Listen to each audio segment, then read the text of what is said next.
Hello and welcome to the Actual Magician's Bookshelf. Yes, I am an actual magician, and today we are in the 10th and concluding episode of my top 100 tarot decks, my favourite 100 tarot decks, oracle decks and so forth. And in episode 10, this concluding episode, we are looking at decks 91 to 100. So this is a bit of a miscellany of decks.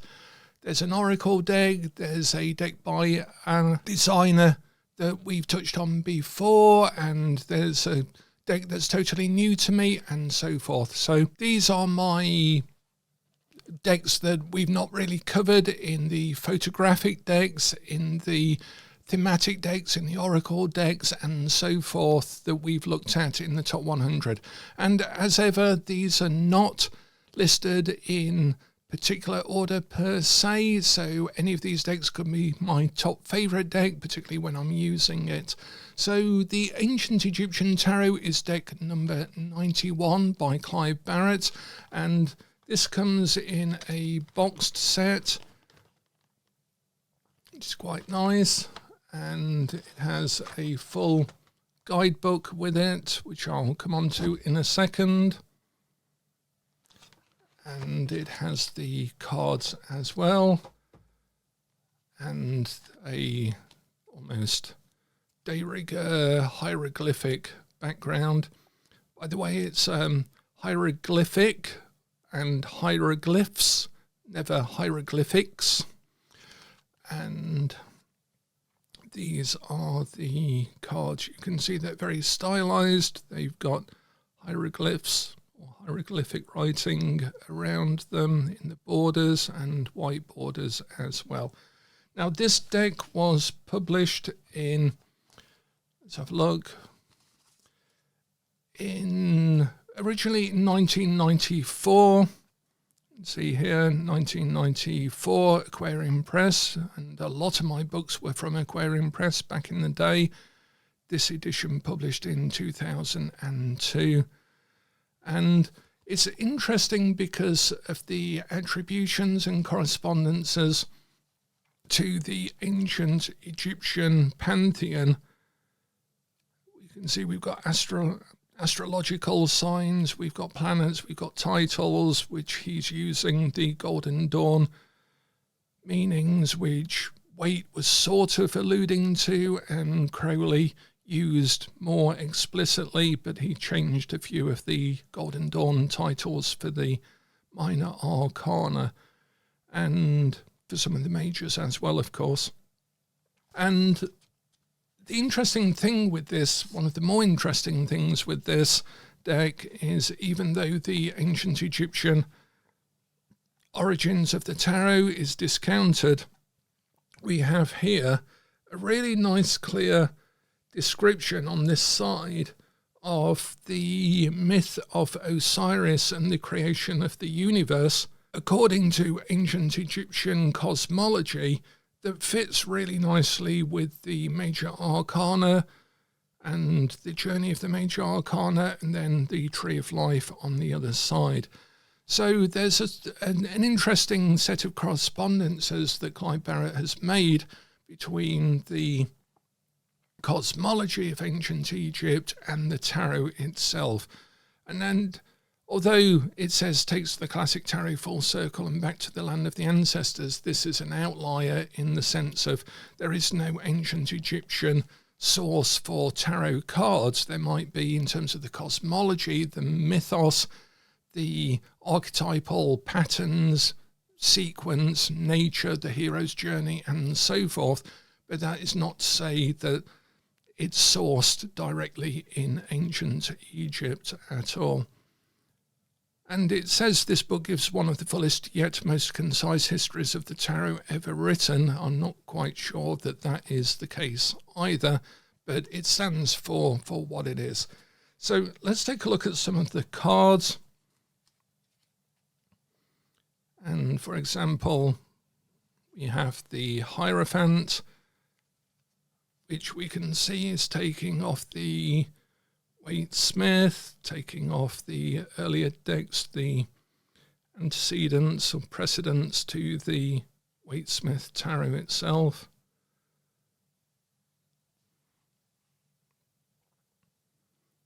This is Isis with the throne, Horus, Osiris, the lovers. We have a tree of life, tree of knowledge type myth in the background. I've just noticed that background, that wall background there. That's quite interesting for saying that we utilised a very similar design in the Tarot of Everlasting Day, the Union deck with a walled garden. Sometimes deck designs and images go into your brain, and it may be that they come out a little bit later. Strength, so we've got Sekhmet, the Hermit. Interestingly enough, the ancient Egyptians were known for a form of dream incubation that made it through to the Greek mysteries and so forth, where the gods would come in dream and leave messages, quite like the Anubis climbing there on the Wheel of Fortune. Interesting enough, they put the Sphinx, Clive Barrett's put the Sphinx here on the top, and Waite explicitly says about the Sphinx following Eliphas Levi that the Sphinx is not on the wheel, is above the wheel, because the Sphinx is the mystery of time. So there's a slight design change there. I love the goddess Mart and the Martian mysteries, the goddess of measure, of rightness, of truth, to which even the gods are beholden, and so forth. So it's a really nice deck. It's a very, very good deck to have on a table. Gives a sense of mystery and antiquity to your readings. There's the Queen of Wands, a more Golden Dawn type design, very elemental. And the animal here, instead of it being Snuffles the cat, the black cat that we see on the Waite-Smith deck, is the proper attribution to the Golden Dawn style of description of cards. Of course, there was never a proper Golden Dawn deck. They never produced one in their lifetime.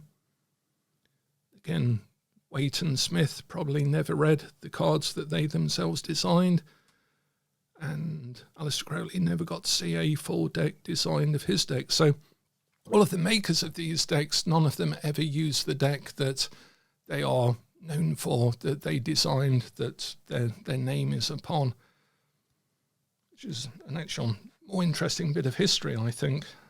So let's take a look at some of the minor arcana. We have the Three of Discs here. I love the idea of the pyramid being made out of the circles. I think these are probably in some sort of order, because I've not used them for quite a while. The Wands, the Two of Wands. I think you have to do a little bit of undoing of maybe your Waite-Smith type, or Thoth, or Golden Dawn, or Oracle deck type reading in order to really understand the mythos of these cards. Six of Wands, quite like the strength given here. But again, they do come from a Golden Dawn source, really. Clive Barrett talks about that in the book. So there is some purchase in the meaning of the cards themselves for the reader. So this is deck number 91, and I quite like the idea that within our top 100 we have an actual ancient Egyptian tarot, because then we can talk about the fact that the tarot is not actually from ancient Egypt per se. So that is deck number 91, the Ancient Egyptian Tarot by Clive Barrett. I'm not quite sure if it's still in print, but if you do fancy a copy of it and see it on any of the auction sites and so forth, do pick it up, definitely. So that's deck number 91. Now, deck number 92 continues our theme of ancient Egypt with the Book of Doors divination deck, and this is maybe one that you've never come across, but it's one that I've used over time. This came out in 1995, so it's been around for almost 30 years. An alchemical oracle from ancient Egypt by Athon Vegi and Alison Davidson, if I pronounce their names correctly. It's a Destiny Books production, and it comes in a box that opens like so. And there are 65 cards in this deck, and again, they're themed on ancient Egypt, but it's more of a oracle deck that is actually a deck for contemplation and meditation. And it comes with a really thick book. We'll look at the cards in a moment. Let's take a look at the book. And it's got a lot of numerology to it, and it even comes with an 8-sided dice to use in terms of the cards themselves. So we have the meanings of the decks and interesting references to Sirius, which is a very important star to the ancient Egyptians. It heralded the flooding of the Nile every year. It's appeared in the constellation Canis Minor, I think, or Canis Major. So it's also called the Dog Star, one of the brightest stars in the sky, or the brightest star in the sky. And very important in the Illuminati series by Robert Anton Wilson. I don't know, you can't quite see them, but my pile of Robert Anton Wilson books is just over behind the camera there. And this is a bonkers deck. It is full of ancient Egyptian myth, full of the stories of ancient Egypt and the deities of them, combining the hieroglyphs on the cards themselves. And there is, if I remember correctly, at the back, a rather strange method of using. Yeah, so it has the deck, the cards are actually broken into the sort of families of the ancient Egyptian cosmology, a little bit in more detail, I think, than the Clive Barrett deck, which was a tarot deck, so conformed to tarot standards. This doesn't have to. It's more of an oracle deck. And so we've got the primordials, the family of heaven, the family of fire, and so forth, which is a bit of a push with the ancient Egyptian gods, but it does sort of put them into their families quite neatly, and derives a sort of meaning from that. I'm just trying to find there are cards which are the doors themselves, the pylons of the Book of Coming Forth by Day, which is also known as the Book of the Dead in ancient Egyptian cosmology. One goes through all of the judgments, the gates, to the weighing of the soul in the famous papyrus of that scene, the judgment scene, the Hall of Two Truths. And here we have the animal Amet, the devourer, which actually appears on the full card of the Tarot of Everlasting Day, the Union deck, pulling at the shadow of the fall to remove the fall of the final guise of identity. So I'm just trying to find the methodology. Here we go. So the methodology is rather bonkers with this. It then goes into the magic square, numerology, approaching the oracle, the method of defining itself, and this leads us to this wonderful figure here, which is partly like the squares of Enochian, and partly a play on the pyramid, and partly based on the families and the numerology of the gods themselves. And then one makes a tetractys, triangular figure, and then reads or actually works through it. Whenever I've done this method, I've used it for opening the gates, as it suggests, to the ancient Egyptian cosmology, meditation and magical invocation, and so forth. But then it sort of leaves it with a page of magical invocation about calling the gods via the cards themselves, and then goes straight into the actual netters, the god forms themselves, and just takes us through that. So that's the book. The actual cards then are subject for meditation, opening the gates into the beyond, into the ancient Egyptian cosmology. And I like the gate-like symbolism with Kefra, the beetle holding the sun at midnight on the back. And then we have the cards themselves. So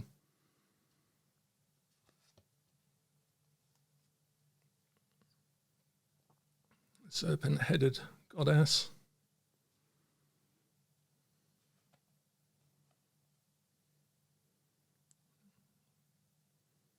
Two twin form gods. The Duat, the underworld, and there we see Amit, the devourer, the strange hippopotamus, crocodile, hybrid devourer of the soul, the feathereth Mart up here. Ra and Seth, this is Seth, bones. Devourer of bones, Geb, the earth god, the creator god, Heru, Ra Heru.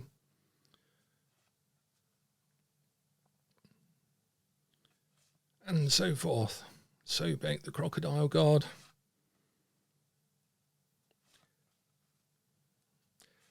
So basically this deck is a illustration really of the Duat, the underworld of the ancient Egyptian book of Coming Forth by Day, and the methodology gives you a way of exploring that and passing through different gates. I remember it being very challenging at the time when I was last using it, and I think to some extent this was one of the original inspirations for our gated spreads method that we use in Tarosophy, where we actually lay out cards that have gated readings to them, where you can't do one reading until you have the results of making changes in your life from the previous reading.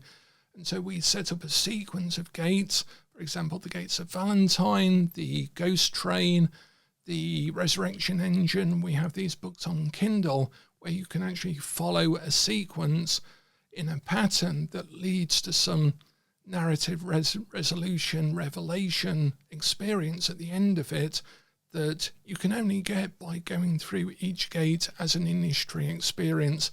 And to some extent, I owe that back to the Book of Doors, back from the mid-90s. And I'm going to change the lighting and curtains as the sun sort of slowly sets on me, or passes the horizon in proper ancient Egyptian fashion, for our next deck. So that is deck number 92, the Book of Doors Divination Deck and Alchemical Oracle by Athon Veggie, and Alison Davidson. So with deck number 93, now I've got more control of the lighting in the room. We have the Sacred Geometry Oracle deck. It's a Bear and Company publication by Francine Hart. And again, a bit like the previous deck, this comes in a nice box set. This is around 2001, I think this came out. And so it's a boxed set. Get this open.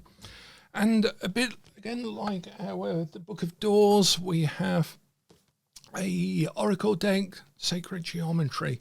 And we've covered a few geometrical designs like the Orbifold deck in our previous Top 100, well, our previous videos in the Top 100, and this follows a very geometrical layout. Even the spreads themselves have a geometry to them, self-actualization, balancing the spreads over here. And once you've themed it with sacred geometry, of course, that then informs your layout, and the cards themselves then work to support that. So the pentagram, very powerful geometrical design as all of the others. And this I like to lay out and actually meditate on, just allow the geometry of it to influence my state of being, my awareness, my focus, and so forth. So let me just take a few of the cards out here. And we have immediately Metatron's cube, some interesting numerology that goes on that relates to tarot with that you can actually use with the tarot. Perhaps I'll do a video on that at some point. Car, the lesson. So these can be used as straight oracle cards, but I like to just lay them out as this figure is doing and just let myself sink into them, particularly with a larger layout.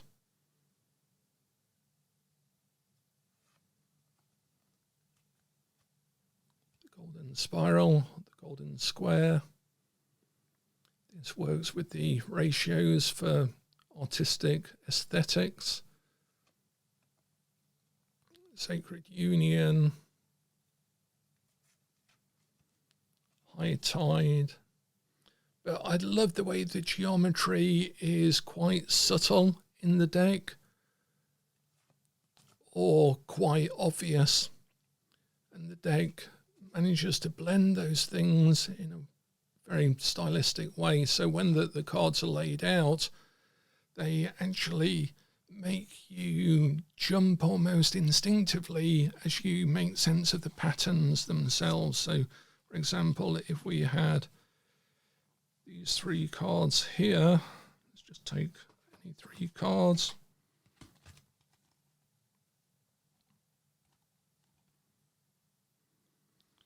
We can see how we have transmutation, the calm within, and your mind automatically starts to find resonances and patterns between them, or differences and contrasts. And then we have love and power. So this could be for a relationship reading that needs to find calm within to make transmutation happen. Again, this is an entirely random selection of the three cards. So this deck has an immediate impact in the design itself, and I use it, again, I don't think I've ever used this particularly for client readings. I can't recall doing so over the last 30 years or so, but it's one I've used for myself on occasion. I love this card. That's one of my favourite cards in this deck, Crossing Over. Just love the simple design of them, the steam cave.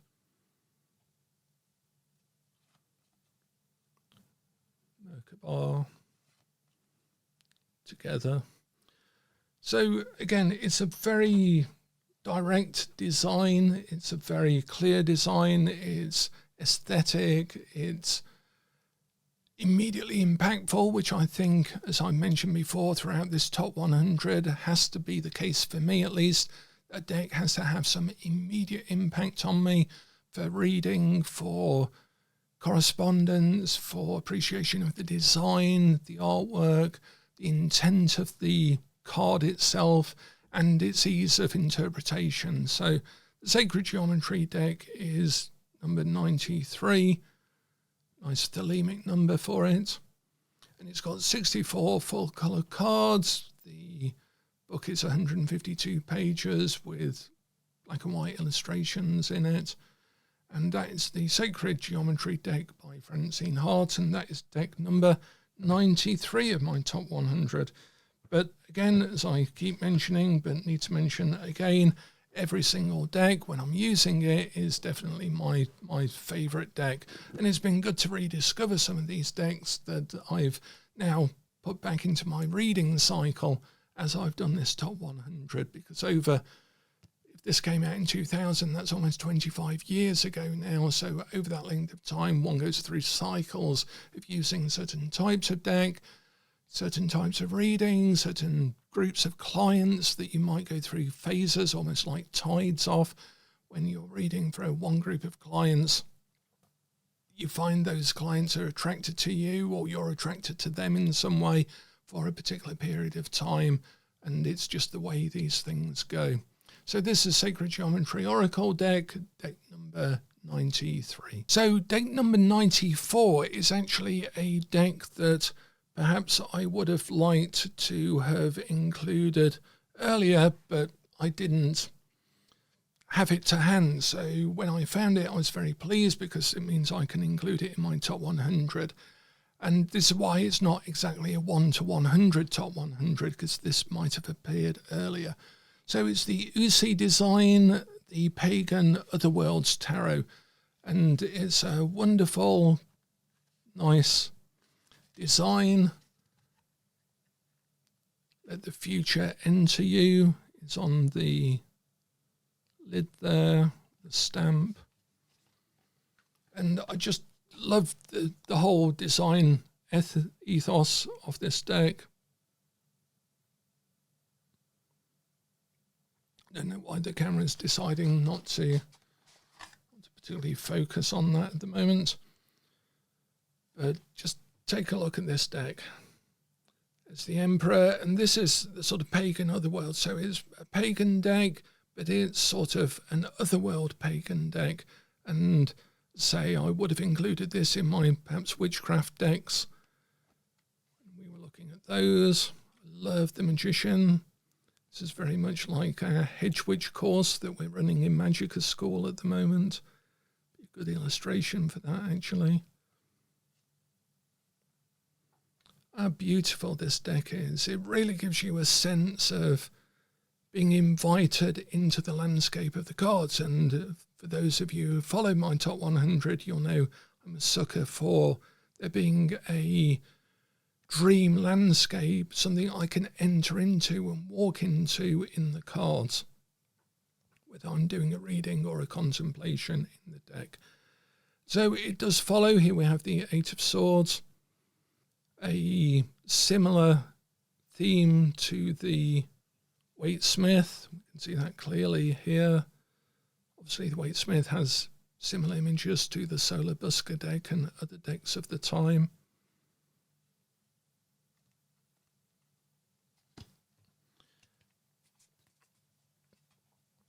It does have some extra cards as well. Just trying to find some of the court cards. And this I've used on a few occasions. I think I used it at a pagan event. I've got a lot of questions asking me what deck it is. There's the 9 of Wands, 10 of Wands. It's simple. It's almost Marseille in some of the pip cards. Just look at the King of Swords there. Look at that bear. There's no doubt about that King of Swords. What is power is what is energy is, and so forth. The Queen of Swords likewise. So it's a sort of shamanic pagan Otherworlds deck. It's an artistic deck. It uses a blend of Waite-Smith designs and more Marseille designs. See how that's been modified from the 7 of Cups in the Waite-Smith. Now, some people always like to see the death card in a deck before they make a decision about it, because how the author, artist, designer depicts death is going to change the way how it appears in a reading, whether you can explain it away as transformation or whether it just shows literal death, then I quite like the symbology at the bottom of this card here. It's almost like an Albert Dürer sort of image. And Adam McLean always likes to see the Fool and the Blasted Tower in a deck because more interested in the artwork of the Majors, and as he said to me, an artist has a lot of leeway with the Fool, but not a lot of leeway with the Blasted Tower. It has to show some form of Blasted Tower, and the way an artist goes about depicting those tells you a lot about the rest of the deck. Quite like the Seeker card in this deck as well. So this is deck 94, the Pagan Otherworlds by UC Design. An infinity symbol there. We have the illustration from the Flammarion, the wood cutting of the person looking out into the heavens, which is actually more about astronomy than it is a form of spirituality or magic, but it's often used in illustrating the esoteric quest. Just trying to see if I can find the Blasted Tower. So here we have the Blasted Tower in this deck, and again they've gone for a reasonably straightforward but simplified somewhat version of the Waitsmith. I just love the idea that the lightning is still hitting the tower and the figure looks backwards as they're falling from it. Seem to almost have surrendered to the fall, which is why it's sometimes good to look at the Fool and the Blasted Tower in a deck. Just going to see if I could find the Fool for you. There we go. Yeah, again, one of my favourite cards. And as I keep saying, this will be my favourite deck whenever I'm using it. Look at that beautiful Fool. And the dog there.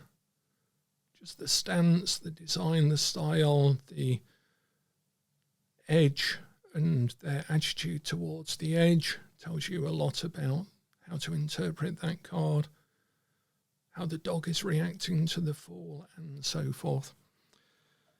So, again, every deck is my favourite deck, even as we get down to our final 10 in our top 100. And this is deck number 94, and it is the UC Design Pagan Otherworlds. It's now decided to focus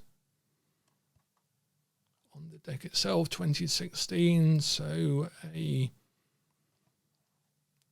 more recent deck, which is why I've not necessarily used it as much and can't recommend it as easily as the decks that I have used a lot. So that's deck number 94, the Pagan Otherworlds deck by UC Design. And deck 95 follows it into the same pattern as the UC Design Pagan Otherworlds that we just looked at. It's a beautiful deck, a gorgeous deck, but not one I've used as much as a lot of the other decks. It's come out in the last 10 to 15 years, so I might have only used it for a decade rather than 3 or 4 decades. And this is the new Immortals deck. And again, beautiful design. There's the back with the ribbon.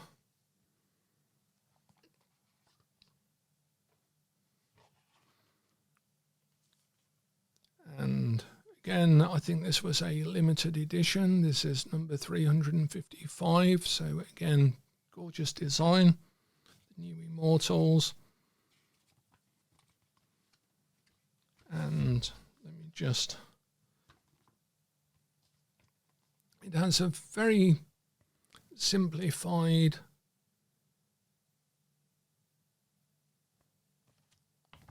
booklet. I think it came with a PDF. And there's just a 3-card spread demo there. And it says, I found inspiration in South Asia, indigenous North America, Central Africa, and the Nordic regions. I wanted to embrace the specificity and uniqueness of these varying origins while conversely creating something universal in the end, I think I made something entirely my own, which is what happens with a good deck. And this is about the artist, Madeline McLaughlin from New York. And this is called the New Immortals. And say I've not used this as much as any of the other decks, but look at this deck, there's the Fool. And again, when we're talking about making an impact, then this is a deck that immediately spoke to me. I love the way the Fool is flying out of the self-contained borders of the deck, and the deck then has a bleed into the margins, into the gutters of the edge of the printing itself, and the Fool is sort of transcending all of those. And the Fool is entirely observation, so there's a deep spiritual sense of the eye that observes itself, and the Fool being pure awareness. I just love that design, and again, immediately impactful, and immediately tells me how to read that. That's to be read as observation, as not being clothing something with your own perception, with your own predilections, your own bias, your own filter, and to look at things freely and as they are, as reality. So that card really speaks to me for that. And then we have more montage type decks. More montage type cards. Looks like a Waterhouse painting or something. And a well-known painting of a witch riding to the Sabbat for the Magician. So there we have the Magician and the Empress. Don't know where the High Priestess has gone. Yeah, these are not necessarily in order. And you'll know from my love of photographic decks that this is a sort of aesthetic that will appeal to me. And I love the use of the border and then the overlap out of the border itself. So it's both incorporating and utilizing it. Justice. So I would say this is the New Immortals deck. And look at the detail and the immediate simplicity of being able to use that in a reading. So someone's maybe blind to the truth, or by appeal to their inner senses, they already know the truth, they don't need to see it. Justice is blind. Let's take a look at the Death card again, as we've talked about it being important that you're able to be comfortable with the Death card in a deck before using it, before buying it even. I love that one. It reminds me of the Zombie Tarot a little bit. It's very visceral, very immediate. And also it's about the transition of death, from life to death to something else. So this deck, again, the court cards, some people have to really get on with the court cards to be able to use a deck. Try and get that there. Page of Wands. I always tend to look at the Page of Wands. It tends to be my significator. So that's an interesting one.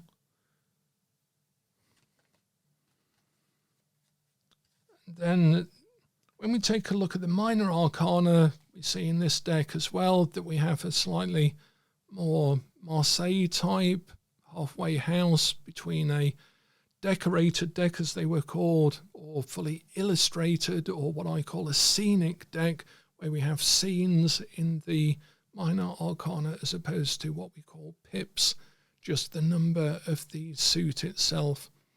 You can see how that's developing from the Ace of Wands and the Fire in terms of the seasonality of the card, then the 2, and then the 3, if I get them the right way around there.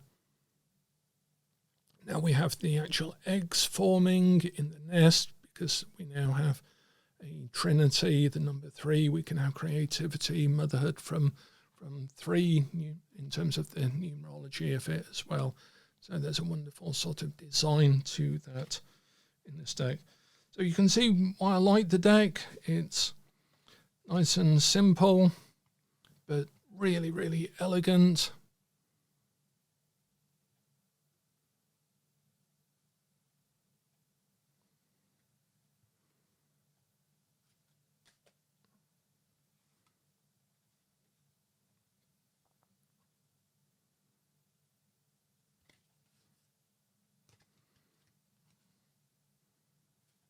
And it has additional cards in it as well.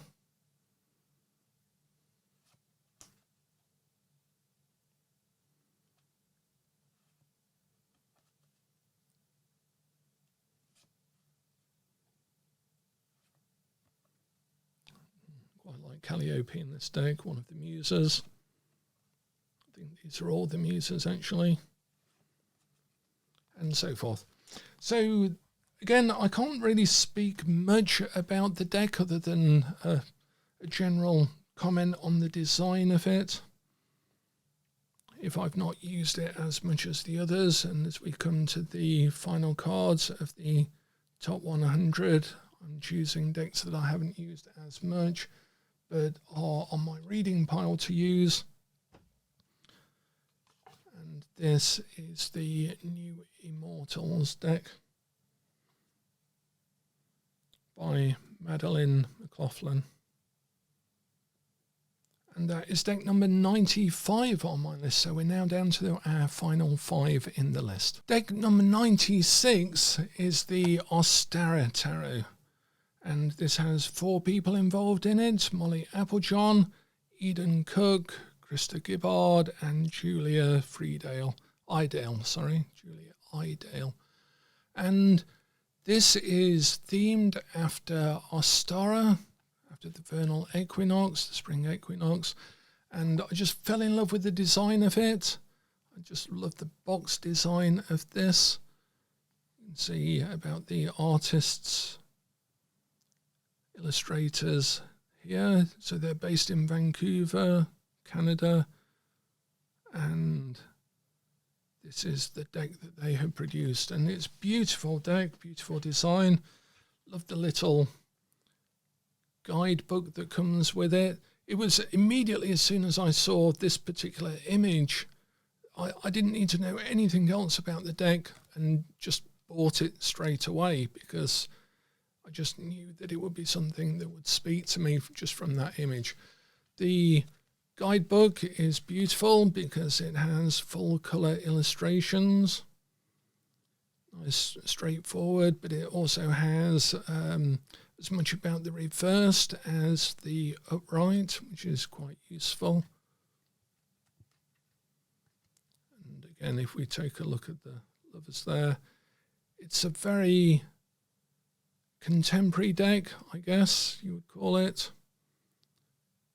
And I think I'm wondering actually now, looking at it again, whether I might use this more for readings for younger people as well. I think there's a sense of the artwork being suitable for that as well, which is a wonderful thing when a deck is useful for younger readers as well as older readers. So if we come to the deck itself, and again we can see it has wonderful silver gilt edges and a very contemporary glossy design.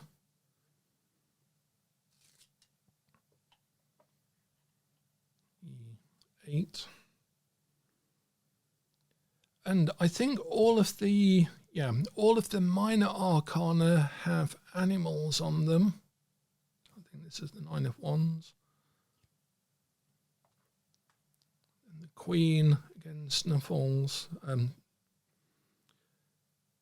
replaced by the Lion. I think they described the major arcana in this deck, if I remember correctly, as holding lessons for us from nature. That's what happens if you go searching your vision. You can get that there. There's the star. Yeah, I think this would be a great deck. I'm just getting the feeling now I'm looking at it again. It's the 10 of Wands. For younger readers. Although as time has gone on, everyone has now become a younger reader than oneself. I like the 4 of discs here. Now that's a rabbit that means business. That's a bunny going about its business, that's for sure. The eye patch. Just love the humour of that and the design of it. It's a very immediately accessible sort of deck. And we have these animals in each of the minor arcana, which is allowing us to, with that wonderful 2 of Cups, it immediately tells us the lesson of that card. Again, nice silver gilt on the edges. So that is deck number 96, the Ostara deck. It's one I put back on my reading pile, but one I fell in love with just on one image. I just love the clarity of the artwork on this, and the design is really nice as well. It has a pagan theme, which I love. The artwork is a style that I like, and also I think, again, looking at it again, it would be good for reading for late teens, younger readers, and young adults as well. Not to say that it can't be read for anyone, of course, but it's good when you can spot a deck that will fulfill that purpose as well, and I think this one might do that. So that's the Ostara deck, and that is number 96, and that is one of my all-time top 100 favourite decks. So deck 97, we return back to Doug Thornzo, who we've met with his Oracle deck earlier on, in fact maybe 2 of his Oracle decks earlier on, and so it's obvious I have a thing for Doug's decks. This is a Doug Soup Productions deck, and this was the first of the Zirkus decks that came out. There were then immediately a couple of the other publishers decided to do their own carnival or circus decks, but this was the original one. This is the first edition of the deck. I think other editions have since come out, and I think I've always felt this was limited to 500 copies, 2014, so 10 years ago now. Seems a long time ago. But I think I like the circus decks because, and this circus deck, I don't particularly like the others that have come out since. They didn't attract me as much as this one. But I think it's because as a total non-artist, one of my first things that I did when I was getting into tarot when I was 15, 16, I'd been into tarot for a couple of years and got into it when I was 13, but around that time I started to try and draw my own tarot deck, and the theme that I had in my head was the circus. So I put all of my burgeoning tarot, Kabbalah, alchemy, a young brain full of all of these things out into a circus theme. And I thought the circus theme hadn't been done at that time. This is going back 40 years now, I guess, maybe about that. And so I thought, oh, this is a wonderful thematic construct in which to build the tarot cards. And if I can still find some of my scans of those original pieces of sketch, I wouldn't call them art or artwork. I'll see if I can overlay them or have overlaid them while I've been talking here. And so when I saw that someone had done a circus deck, it was like, oh yes, that's exactly how I would have done it. Honestly it is. But Doug, of course, is an agile artist and has come up with a great deck here. Let me see if I can get Mr. Bones in focus. There we go, Mr. Bones. And I just love the sense of humour. I love the design. I love the layout. And I have used this for readings for other people. I remember doing actually for one of my NLP hypnotherapy clients, I ended up doing a reading with this deck to great effect. Audacity, 7 of Blades. So it does have nice big keywords on the bottom. Blade Rider, the Knight of Swords there.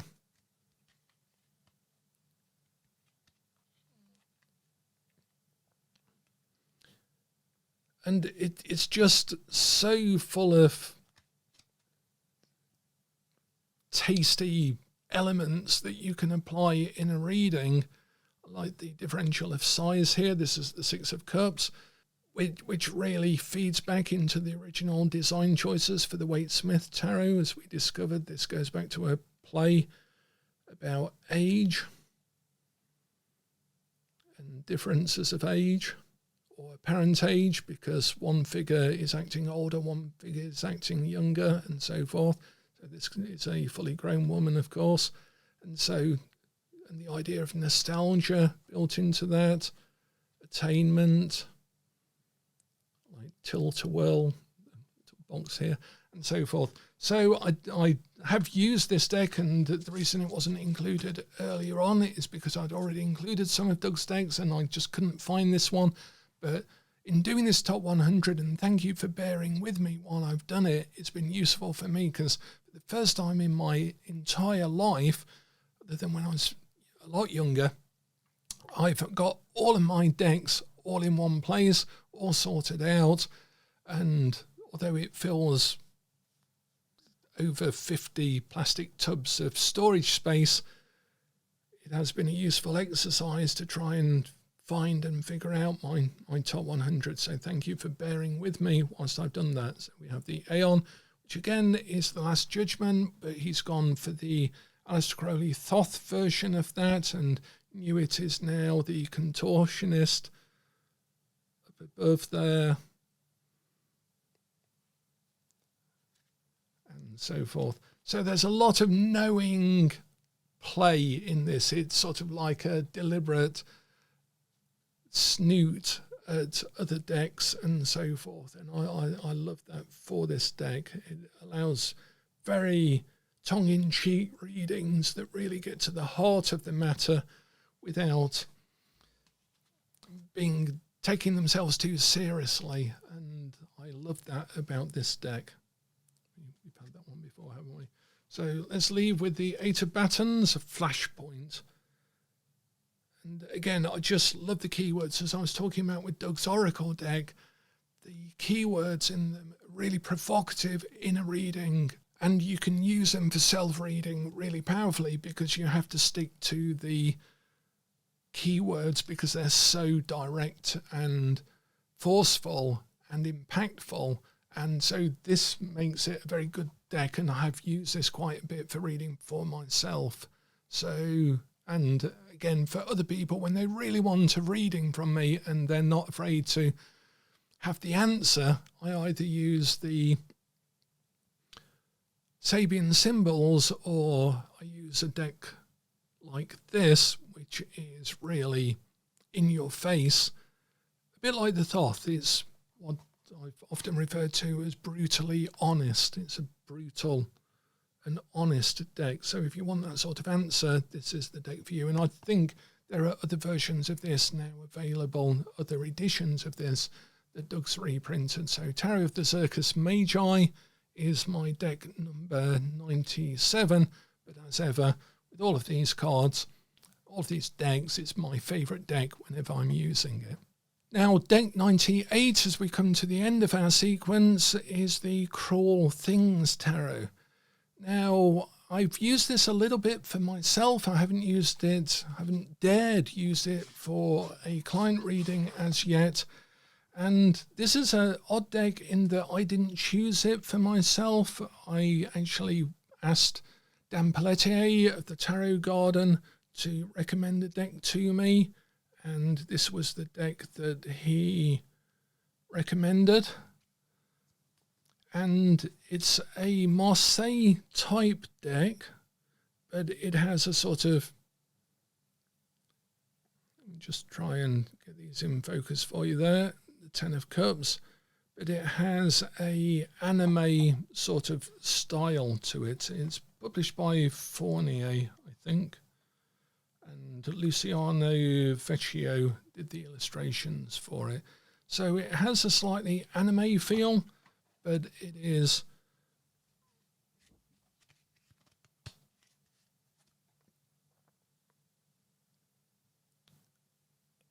at heart a Marseille deck. So I quite like the conversion of the Marseille type images and the simplicity of the design, the black and white with red highlights design to the deck.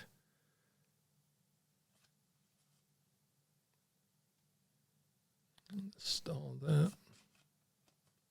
the sun. And again, I've not used this deck as much. I've used it for myself, and I used it when I was trying to practice my Marseille type readings, because I think the lighting is confusing the focusing of the camera. There we go. Because it was a really good deck to get back into Marseille readings, because the way the cards are laid out is not beholden to the Marseille, but is enough to really get you thinking in terms of pip card readings.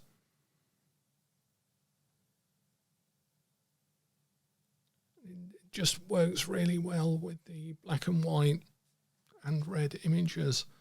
It's just enough to trick your brain into feeling that they're fully illustrated.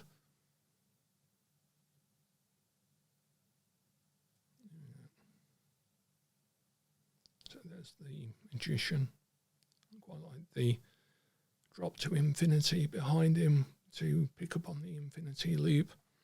So that's deck number 98, the Cruel Things Tarot, with Luciano Vecchio's designs, and it's a Fournier production. And our penultimate deck, deck number 99, is the Night Sun Tarot by Fabio Lestrane. And Fabio's artwork is very dynamic, very contemporary, and this is quite a thelemic deck, I would say. And it's very strong in its design, I think is the word I would use for it. And this is why I chose this deck when I was looking for a cover to rebrand our tarot magazine, Tarot International, and I wanted a strong image. And this is published by Lo Scarabeo, and they kindly gave me permission to use the image. And so the Night Sun Tarot is my 99 deck. And again, as with all of the other decks, it's also my favourite deck whenever I'm using it.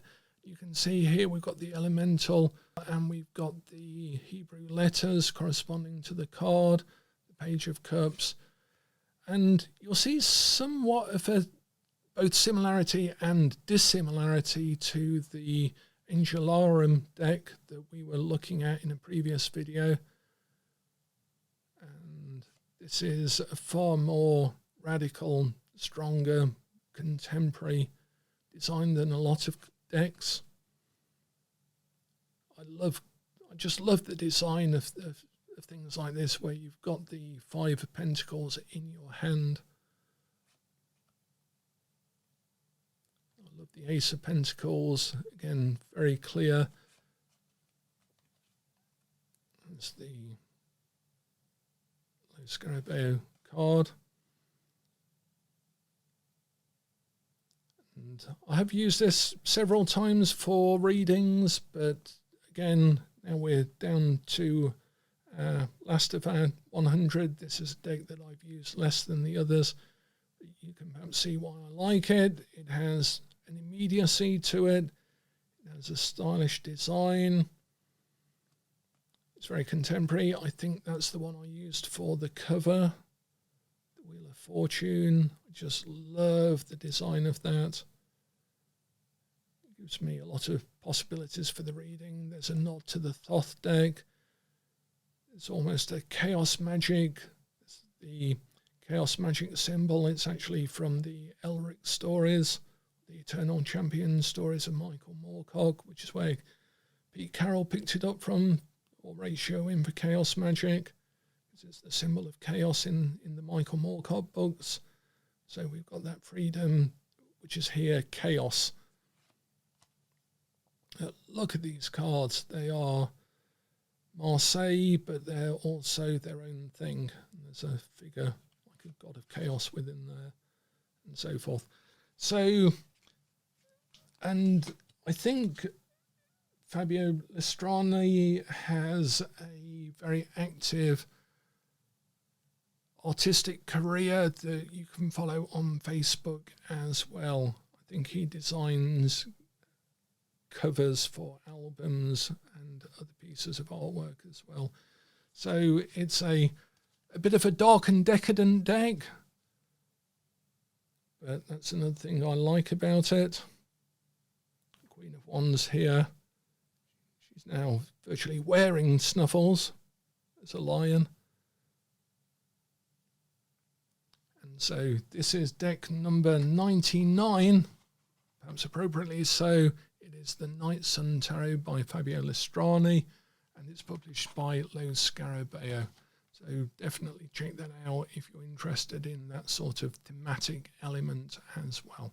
And finally, although I'm very sad to say so, because it's been a very interesting, for me at least, exploration trying to work out what might be my top 100 decks out of the last 40 years or so, with having over several thousand decks over time and doing lots and lots of readings.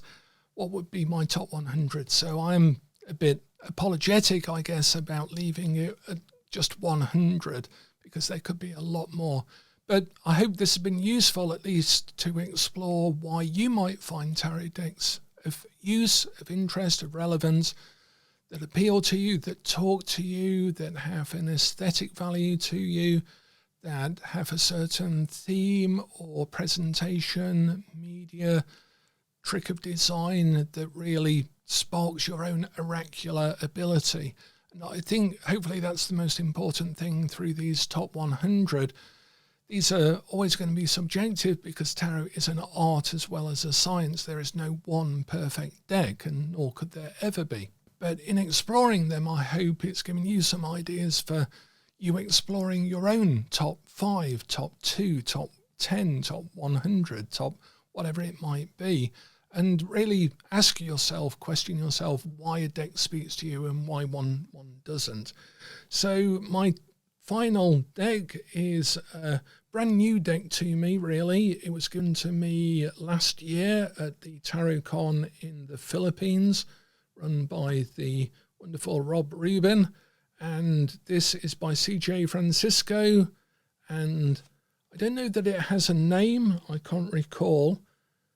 But it was literally sort of placed into my hands, and CJ asked me to do a quick reading with it, and I obliged and did a 3-card reading, I seem to recall, stood in a corridor, and when I finally got home to take a look at the cards, I just fell in love with them, and so therefore this is my 100th of my top 100. It's a deck that I've only had for a year.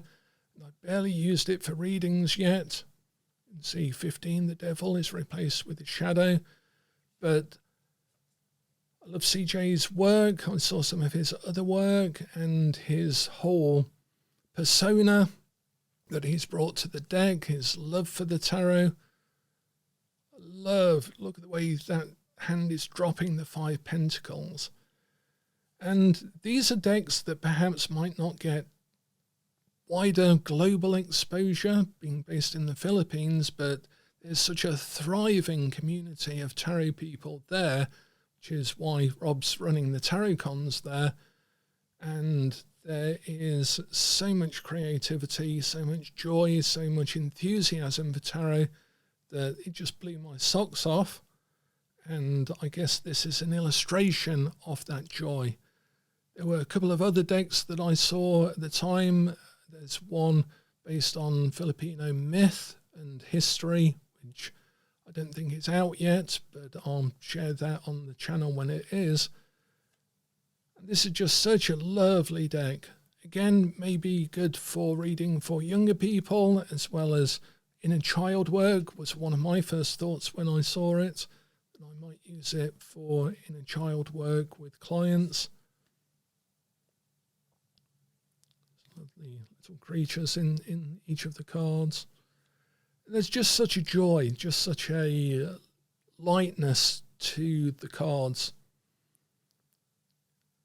And it really gave me a lot of optimism for the future of tarot long after we're gone. That there's a thriving creativity still within the tarot itself.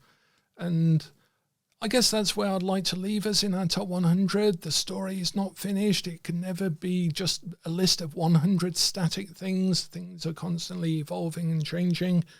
And that's, I guess, where I'd leave us for now. And hopefully I'll do some more videos of going into some of the decks in more detail, as well as some of the more esoteric materials that we're looking at on this channel. So that's CJ Francisco's deck. If there is a place to get those, then I shall try and link it in the comments. And that concludes our top 100 favourite ever tarot decks, each of which is actually secretly my top favourite tarot deck itself. And to all of those decks that I've not covered, I do apologise to you all. I had to list this as just being 100, the ones I'm familiar with or more familiar with or just love. The rest of you, as you know, my beautiful tarot decks, you are equally loved, and I will perhaps do some more videos of some of the lesser known tarot decks or some of the little gems in the collection and so forth as this channel progresses, because this is, again, we're concluding the first year of really doing a lot of work on this channel, the Actual Magician's Bookshelf. So I hope you've enjoyed this particular series.